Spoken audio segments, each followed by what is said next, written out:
Les presentamos la falla de la celda de cimentación Avenida Río Consulado línea 5 con Avenida Enguarán línea 4.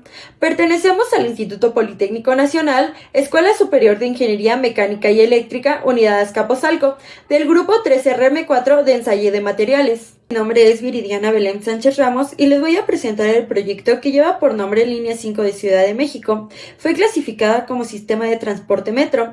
La fecha de terminación de la obra fue en 1982, con una magnitud de la obra de la línea del metro que es superficial de 14.6 kilómetros y 3 estaciones, de las cuales 2 son terminales y una de estas también es de correspondencia. Tiene otras 4 estaciones de correspondencia y 7 de paso. Les mencionaré la descripción de la obra en general. La Liga de las Zonas Habitacionales del Oriente y de la Ciudad y el municipio de Nezahualcóyotl, Estado de México, con la zona fabril de Vallejo y Tlalnepantla, establece un flujo de pasajeros atendido con una línea superficial de 14.6 kilómetros, de la estación Pantitlán en el oriente hasta la estación Politécnico al norponiente. Desde Politécnico hasta poco antes del aeropuerto, la vía es superficial y consecuentemente lo son las estaciones. En el tramo de Oceanía a Puerto Aéreo se localiza la transición de vía superficial o en tajo a subterránea, y a ese nivel quedan las estaciones Terminal Aérea y Hangares, así como el tramo que las une, cuya estructura fue construida con el sistema de muros Milán. Siguiendo hacia Pantitlán, cerca del Hangares, la vía emerge nuevamente para convertirse en tajo superficial y concluir en semielevada en la propia estación de Pantitlán. Esto debido al río Churubusco, sobre el cual pasa la cola oriente de la línea 5. Esta línea se construyó en 3 etapas.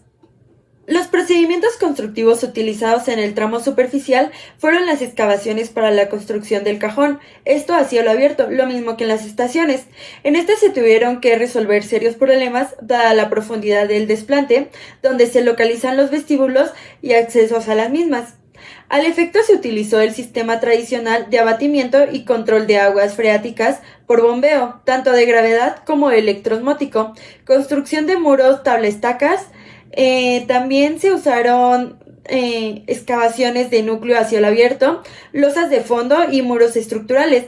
Las zonas de vestíbulos fueron techadas con losas coladas de sitio, para después construir prácticamente a nivel de vialidad los andenes y estructuras metálicas que techan las escaleras de los accesos, andenes locales y subestaciones.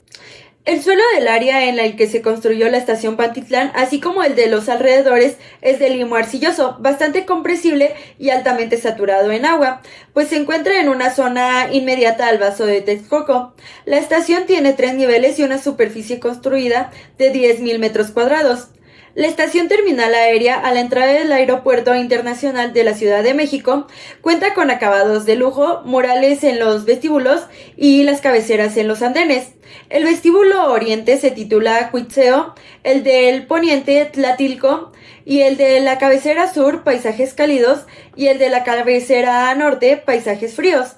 Los pisos son de mármol Santo Tomás, los muros son recubiertos con mamparas de mármol travertino y en las plataformas se coloca tirol rústico.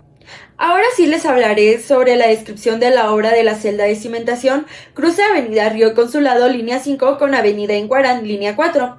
El cruce de las líneas 4 y 5 del metro se ubica en la intersección de las avenidas Enguarán y Río Consulado. El trazo de la línea 5 se ubica sobre la avenida Río Consulado y corresponde a una línea superficial con una losa de cimentación y muretes de concreto. Sobre la avenida Enguarán se localiza la línea 4, que es elevada y está cimentada con zapatas y pilotes de fricción. La solución vial diseñada en este cruce fue un paso deprimido alojado en la avenida Enguarán, permitiendo el paso a nivel de la línea 5 del metro. La construcción del paso deprimido sobre la avenida Enguarán fue anterior a la construcción de la línea 5. Antes de la construcción del paso deprimido se hicieron los pilotes del tramo elevado del metro y las columnas de la línea 4 se construyeron simultáneamente con el paso vial deprimido. Ahora proseguiré a la estratigrafía del sitio. En esta zona el subsuelo está conformado por una costra superficial del orden de 4.50 metros, constituida por rellenos, limos arenosos y arcilla arenosa. Por debajo de este estrato y hasta los 32 metros de profundidad aproximadamente se localiza la arcilla volcánica, típica de la zona del lago, con contenidos naturales de agua que varían entre los 150% a los 450%. La arcilla hasta los 15 metros de profundidad aproximadamente se encuentra normalmente consolidada y a partir de esa profundidad y hasta la primera capa dura se encuentra preconsolidada. La resistencia al corte de esas arcillas varían entre las 2 toneladas metros cuadrados para las arcillas más blandas, hasta las 4 toneladas metros cuadrados en las zonas cercanas a la primer capa dura. En el depósito de arcilla se encontraron algunas lentes de arena, una de ellas localizada aproximadamente a los 17 metros de profundidad. Yo soy Fabricio Sandoval González y les voy a hablar acerca del proceso constructivo. La construcción del paso deprimido se llevó a cabo mediante celdas de 22 metros de ancho por 15 metros de largo, en dirección del eje de la línea 4, los cuales se excavaron hasta 9 metros de profundidad aproximadamente. Previamente a la excavación de las celdas se instalarían los pilotes de fricción de las columnas que apoyarían las traves del puente de la línea 4 del metro. Estos pilotes fueron de concreto reforzado, de sección cuadrada, de 0.50 metros por 0.50 metros, hincados dentro de una perforación previa de 0.50 metros de diámetro. La profundidad máxima de excavación fue del orden de 9.50 metros. Durante la construcción de las celdas se colocaron 3 niveles de puntuales y la excavación se programó en toda el área de las celdas por etapas verticales hasta alcanzar cada uno de los niveles puntuales programados. La construcción de las celdas se planeó para excavarse de forma alternada, de tal suerte que la excavación de las celdas iniciales tiene el apuntalamiento necesario para contener todo el terreno circundante, en tanto que las celdas intermedias solo soportaron los empujes del suelo lateral. La falla sucede cuando se lleva a cabo la excavación de una de las celdas iniciales, que ésta estaba en proceso la instalación del segundo nivel de puntuales. Se presentó una deformación del suelo detrás del muro paralelo del eje del metro. Detrás de él se tenía la presencia de una tubería de agua potable de 4 pulgadas, ubicada aproximadamente a 2.50 metros de profundidad y a 2.50 metros de distancia del muro de Milán. Esta deformación fue suficiente para dislocar la tubería y mover el muro de una magnitud máxima del orden de 15 centímetros, lo que provocó una socavación y la inundación de la celda. La socavación provocó un agujero detrás del muro de Milán y el aflojamiento de los puntuales del nivel superior, así como la inclinación hacia la celda de un automóvil que estaba estacionado atrás del muro y que afortunadamente no se deslizó hacia la excavación. La recuperación de la celda se llevó a cabo reinstalando los puntuales del primer nivel, dándole la mayor precarga posible a los puntuales, y se bombeó la celda para poder vaciar el agua, colocando de inmediato el segundo nivel de puntuales.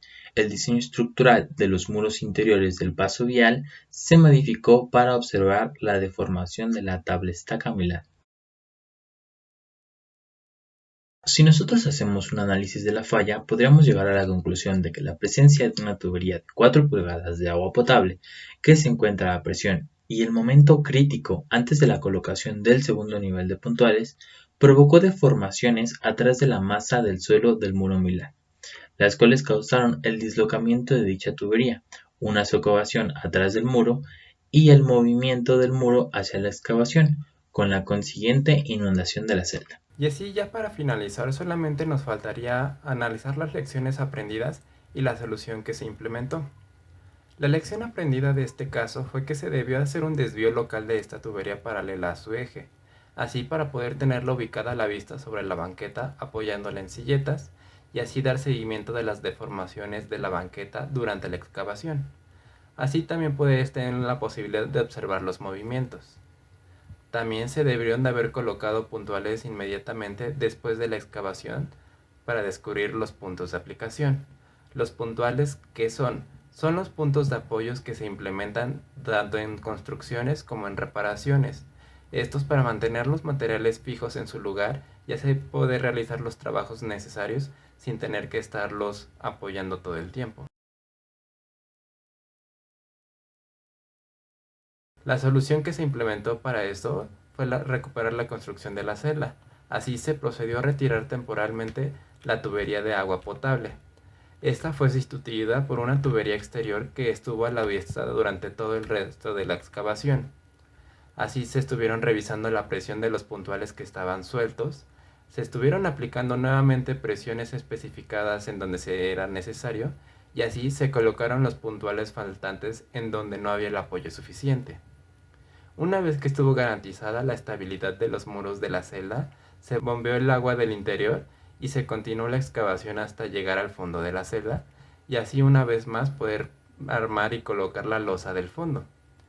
Así se pidió al constructor de estas actividades que fueran continuas sin detenerse los fines de semana, pues si se detenía corríamos el riesgo de que se volviera a filtrar agua y todo el proceso se perdiera. Y ya por último, para el muro que se había desplomado se dio la solución estructural para reforzarlo. Lo horizontal es precisamente el espacio que se le da entre paredes en el túnel en el interior para darle la profundidad necesaria, en este caso para el tránsito del tren. Pero esto se hizo con un esfuerzo mayor al indicado al proyecto original para tener el mayor apoyo posible sin afectar el grosor del muro. Por nuestra parte esto ha sido todo, y a nombre de mis compañeros Aguilar Sondón Raúl Elías, Sánchez Ramos Viridiana Belén y su servidor Sandoval González Fabricio, les agradecemos por su atención.